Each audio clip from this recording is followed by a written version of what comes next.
Hi friends, చూడండి ఇక్కడైతే చిక్కుడు చెట్టు అయితే ఉంది. వీటికైతే చిక్కుడుకాయలు అయితే కాసున్నాయి. వీటిని అయితే నేను కోస్తున్నాను.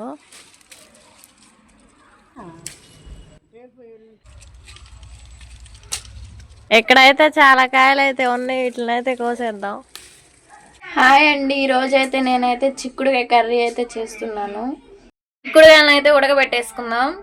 వాటర్లో అయితే ఉప్పు అయితే వేసుకుంటున్నా. చిక్కుడుకాయలు అయితే ఉడకబెట్టేసుకుందాం. పెట్టుకొని కాసేపు అయితే ఉడకనిచ్చేసేద్దాం. ఇవైతే మెత్తగా అయితే ఉడికిపోయినాయి.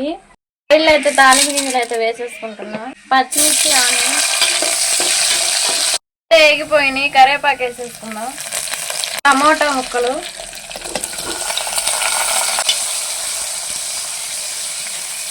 ఉప్పు అయితే వేసేసుకుంటున్నా.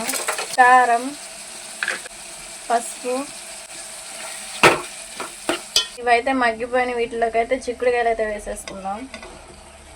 ఈ కర్రీని అయితే ఒక 5 నిమిషాలు అయితే మగ్గనిద్దాం. ఇప్పుడైతే చిక్కుడుకాయ కర్రీ అయితే రెడీ అయిపోయింది. టేస్ట్ అయితే సూపర్ ఉంది. మీరు లైక్ చేసి సబ్స్క్రైబ్ చేసుకోండి.